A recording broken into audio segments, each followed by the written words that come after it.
Vale, vamos a ver 4 puntos. El primero, ¿qué es la usabilidad? Las ventajas de la usabilidad, los 10 principios de Nielsen y algunas herramientas que nos pueden ayudar en el trabajo de mejorar la usabilidad de una web. Primero, ¿qué es la usabilidad web? La usabilidad web es el grado de facilidad de uso que tiene una página web para los usuarios que entran e interactúan con ella. Vale, ¿qué mide la usabilidad web? En primer lugar, la eficacia, si el usuario logra lo que quiere o lo que está buscando, la eficiencia, si lo está logrando sin esfuerzo, y la satisfacción, es decir, si en todo el conjunto de la navegación se ha sentido satisfecho o por el contrario ha sido nulo.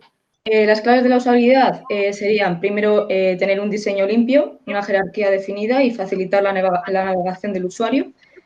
Después, que el usuario tenga el control, que no se sienta perdido en ningún momento y que todo sea muy intuitivo. Sintetizar, todo lo que no sea necesario y que recargue mucho la web sobra y no es necesario ponerlo. Y por último, que la web sea adaptable. Cada vez más vemos que los usuarios usan los teléfonos móviles o las tablets para buscar, para hacer sus búsquedas, para hacer sus compras y todo ese tipo de cosas. Entonces, lo suyo sería que la web sería adaptable a este tipo de dispositivos. Yo os voy a hablar de las ventajas que lleva. Obviamente, pues cuando un usuario entra en una página, lo que quiere es encontrar lo que busca de forma fácil, sencilla y que esté bien. Entonces, bueno, entre las ventajas de la usabilidad se encuentran, pues eso, que se mejore la experiencia y la satisfacción del usuario, que se logre pues una mayor comunicación y un feedback. También una de las ventajas es que el usuario pueda recomendar la web a otras personas. Por ejemplo, temas de ropa o de comprar, yo que sé, electrónica. Si veo que la web está bien y que he comprado algo que encima me gusta y el proceso ha sido fácil, la posibilidad de que se lo recomiende a alguien es mucho mayor. La usabilidad hace que la duración de las visitas sea muy superior. Esto quiere decir que, por ejemplo, si vemos una web que está muy mal estructurada, nada más entrar, nos salimos. Entonces, pues bueno, si vemos que la web está bien, hace que el usuario se quede más tiempo, que investigue un poco y demás. Hace y permite que los usuarios sean fieles. Si yo sé que una página me está dando buenos resultados, encuentro lo que quiero, me gusta, tengo mayor probabilidad de que vuelva a comprar en esa página o que vuelva a estar en esa página antes que en otras. Luego eso, familiarizar al usuario con la web, pues el tema de colores, estructura, etcétera. Disminuye el porcentaje de rebote y hace eso, que los ingresos y las ventas aumenten y también las visitas.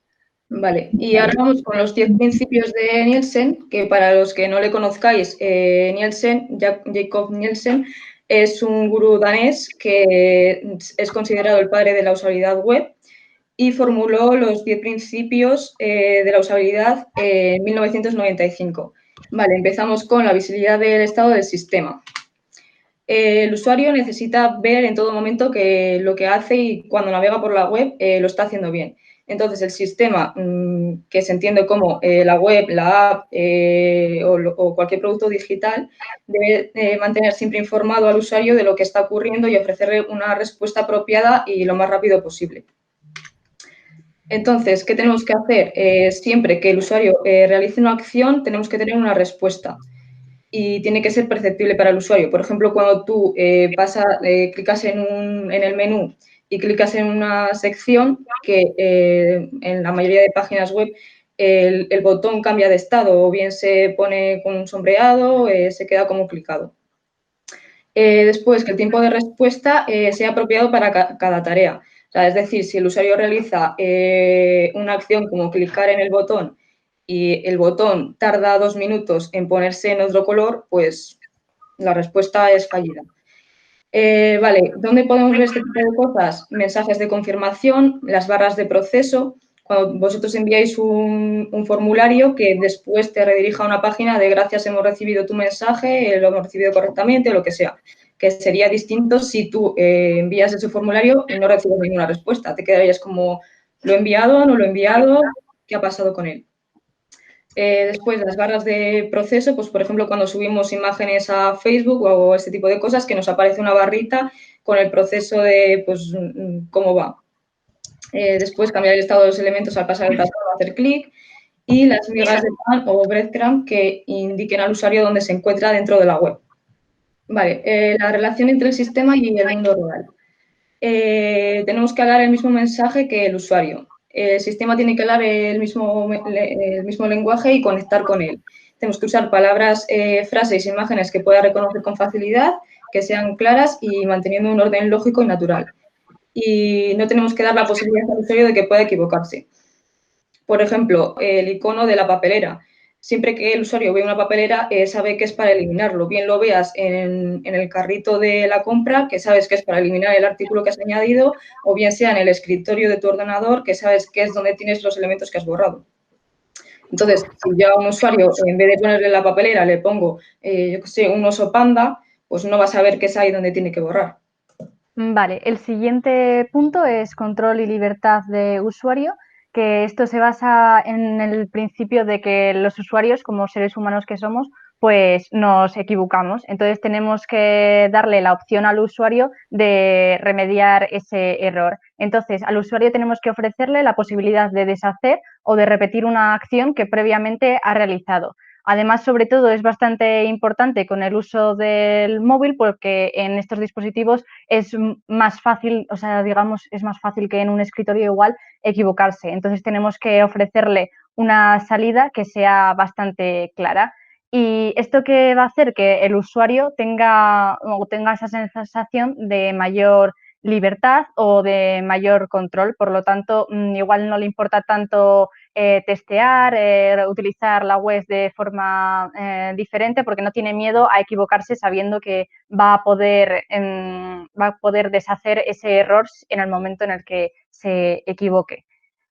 Vale, entonces, ¿cuáles serían buenas y malas prácticas? Pues en primer lugar, una buena práctica es lo que estábamos diciendo, que haya una función tanto de hacer como una función de rehacer, que se pueda cancelar acciones en progreso, solicitar siempre la confirmación al usuario, sobre todo para aquellos procesos que sean muy importantes, como por ejemplo, pues eso, enviar un formulario o un proceso de compra, el comprar, que siempre esté confirmado por el usuario. Luego, permitir también al usuario volver al punto de partida.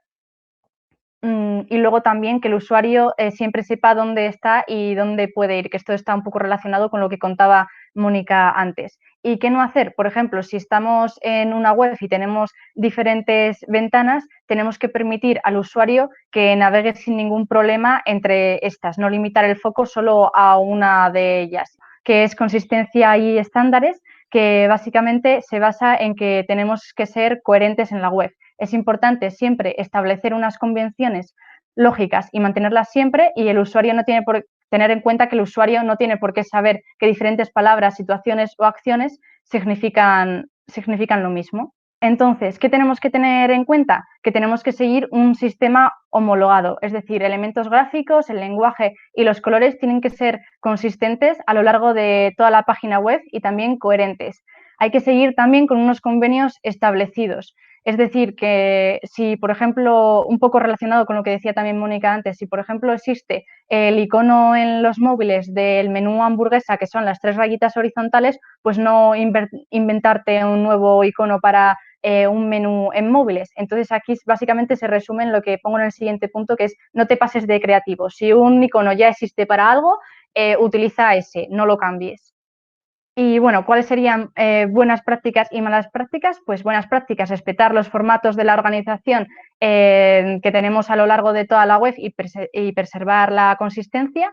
Luego, que los iconos y la estética también deben ser los mismos. No puede ser, por ejemplo, un icono de una red social en blanco, otros que sean de colorines, no, sino que todos sean más o menos iguales. Que el tamaño del texto no lo variemos demasiado, sino solo hasta 4 niveles y su intensidad en 2 y puentes como mucho 3. Los colores, bueno, aquí encontré en un blog que ponía que no deben de utilizarse entre más de 4 o 7 con regularidad. A mí 7 me parecen ya demasiado, o sea que igual 4 sería como un número más estándar. Y luego que básicamente los componentes sean consistentes y mantener el mismo comportamiento en las diferentes pantallas. ¿Y qué no tenemos que hacer? Pues no abusar de las mayúsculas en la web en general, no utilizar más de 12 a 20 tipos de iconos y evitar aquellos colores que sean demasiado intensos, ¿no? Que sean muy saturados. Por ejemplo, el azul que es muy saturado, que en el texto igual no, en textos demasiado pequeños, pues igual no se lee bien. Vale, pues nada, vamos con la parte de prevención de errores. Vale, es importante ayudar al usuario a que no caiga en errores. Por ejemplo, los buscadores, siempre que algún usuario está realizando una búsqueda o una consulta, te ponen resultados ya, digamos, predefinidos en los que te va autocompletando lo que vas escribiendo. De esta manera, pues te ayuda a que no te equivoques. Cuantas más letras escribas, pues más posibilidades hay de que te equivoques, y haciéndote buenas sugerencias, pues seguramente llegues al resultado que buscas. Y bueno, otro principio importante dentro de los errores es que si el usuario cae, pues lo levantamos. Por ejemplo, aquí veis la captura de Google. Al buscar Geotelecom con una falta de ortografía, pues te sugiere el resultado bien escrito y te deja directamente, te empuja, digamos, te lleva a ver los resultados si hubieras hecho la búsqueda, como la mayoría de ocasiones se hace. Pero aún así te mantiene la opción de ver resultados de otra manera, por si acaso eso no es justo lo que querías ver. Vale, otro principio importante en INSEN, reconocer antes que recordar. Básicamente este principio se basa en que al usuario tenemos que ayudarle a que en todo momento, en todo su proceso de navegación, reconozca los elementos de la web y sobre todo la información que antes ha sido citada, que se siga recordando o que se siga viendo de manera clara para que el usuario no tenga que hacer memoria. Lo vemos de sobra en los anuncios, en las páginas web. A los usuarios no les gusta que les hagamos pensar. Les gusta que les hagamos creer que sí, que están pensando, pero en realidad no. En realidad se lo estamos dando mascado, ¿no? Entonces, bueno, hay que mantener ciertos elementos de la web, cierta información que debe estar a la vista siempre, o en el caso de que no esté a la vista, que sea fácilmente recuperable. Este principio yo creo está un poco a medio camino entre el que ha explicado Noemí, ¿vale? De mantener estándar y demás, y el que ha explicado Mónica también, de las migas de pan, que al final hace que puedas volver atrás fácilmente. Vale, luego otro de los principios es flexibilidad y eficiencia de uso. Lo que busca un poco es que se adapte tanto a usuarios que son más básicos como a usuarios avanzados, porque no todo el mundo pues tiene el mismo nivel a la hora de navegar por las webs. Entonces, este tipo de ayudas, pues eso, son aceleradores o atajos de teclado. Bueno, un poco lo que ha dicho antes Diego de que él buscaba Geotelecom y le salían las sugerencias, pues esto es un poco así. Bueno, por ejemplo, en el tema de los atajos de teclado, vemos que, por ejemplo, en el Drive, en las presentaciones, pues te sale aquí a la derecha mover diapositiva hacia arriba, mover diapositiva hacia abajo, y te salen pues los típicos atajos del teclado. Vale, después llegaríamos al principio número 8, que tiene que ver con el diseño estético y que sea minimalista. Bueno, realmente, o sea, el minimalismo es algo que ha llegado o sea, es parte de la sociedad ya, ¿no? En plan, como que te compras una casa o las casas nuevas y tal, se ve que todo está ya en plan distribuido de una forma en la que hay pocas cosas y todo está como muy organizado y tal. Entonces, pues evidentemente toda esa forma de organización pues también llega a las webs y bueno, lleva siendo así mucho tiempo, ¿no? Entonces, lo que queremos tender con esto es simplemente a quitar aquellos elementos que molestan o que hacen ruido y que distraen al usuario. Y tenemos que intentar, pues como diría Bitrix, que la web respire, ¿vale? O sea, que entremos y nos sintamos a gusto y no como agobiados por la cantidad de elementos que hay y que no nos dejan hacer lo que queremos hacer. Vale, pues ¿cómo conseguir un diseño estético y minimalista? Pues el principio de menos es más siempre se puede aplicar, ¿no? Al final, a veces queremos llenar de elementos la web porque creemos que hay un montón de cosas que podemos destacar, pero realmente no, vamos a quedarnos con lo importante y el resto seguramente pues lo descartemos porque solo molesta. Y en este caso, pues el tamaño también importa, no tiene mucho sentido tener elementos súper grandes o, yo que sé, imaginaos pues en una home un banner súper tocho que no aporta realmente nada y que tienes que hacer un scroll enorme para llegar a elementos que sí que te interesan más, ¿no? Pues vamos a intentar calibrar el tamaño de los elementos que ponemos y dar más énfasis a los que son importantes. Vale, después hay que jugar también con los espacios, pues eso, lo mismo, ¿no? Que entres a una web y que veas que está todo organizado, no que esté todo demasiado junto o que esté todo, que haya un montón de espacios a los lados y que esté todo apelotonado en un sitio. Vamos a intentar repartirlo de forma organizada. Y luego, pues el color. Lógicamente, como ya han dicho mis compañeros anteriormente, el color es clave. Vale, y siguiente principio. Vamos a intentar ayudar al usuario a reconocer los errores, a diagnosticarlos y a ver cómo se pueden recuperar. Bueno, pues esto es un poco, está un poco feo decirlo, ¿vale? Pero los usuarios a menudo no destacan por su gran inteligencia, así que vamos a intentar que no piensen demasiado y ponérselo muy fácil. Para ello, ¿qué tenemos que hacer? Pues que pensemos en todos los errores que puede cometer un usuario en la web e intentar ver, expresarlos de una forma que las entienda y darle la solución para que sepa cómo tiene que escapar de ese error. Vale, luego el último principio es el de la ayuda y la documentación para el usuario.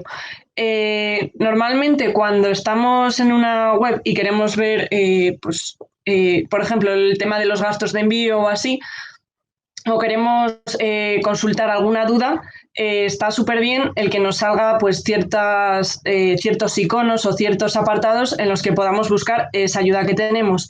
Entonces, algunas de muchas empresas lo que hacen es poner pues típicos chats en línea, sección de preguntas, tooltips. Los tooltips, no sé si lo sabréis, pero bueno, es lo típico de que te pones encima, por ejemplo, de la negrita y te pone debajo negrita, o de la B está en cursiva y te pone cursiva. Vale, ahora vamos a ir con las distintas herramientas que nos pueden ayudar a mejorar la usabilidad y vamos a ir un poco por el tipo de ayuda que nos ofrece. Entonces, el primero sería... Vale, para analizar la interacción del usuario tenemos estas dos herramientas que son Usabila y Intuition HQ. Estaba viendo que se ha caído aquí el sticker, lo cual me ha hecho un poco triste, ¿vale? Pero bueno, sigamos con esta leva perdida. Usabila, vale, esta herramienta realiza test para medir el tiempo que el usuario tarda en realizar una acción. Creo que es de pago, si no me equivoco. Y en cambio la de Intuition, ¿vale? Graba las sesiones de los usuarios y detecta las acciones que realizan. Esta sí que tiene una versión de prueba que es gratuita. Si queréis más información, pues nada, simplemente podéis buscarlas y bichar un poco. Vale, vamos con el 4.2, que tiene que ver con la comprensión, que, bueno, puede parecer un poco evidente, pero hay herramientas que nos pueden ayudar a ver si nuestra web es tan comprensible como nosotros pensamos. Por ejemplo, tenemos la Word Count Tool, que lo que hace es, pues eso, es como, me recuerda un poco al plugin que tenemos en el blog, en plan que te dice si la legibilidad está bien y todo eso, entonces te dice si es un indicador de lectura que te dice si es fácil de leer los textos que hay en tu web. Entonces, bueno, sí que es verdad que hay mucha gente que mete unos tronchos muy tochos que no son nada legibles, entonces igual pues con esta herramienta te puedes dar rápidamente cuenta de qué webs son las que fallan en esto y bueno, intentar pulir esa parte.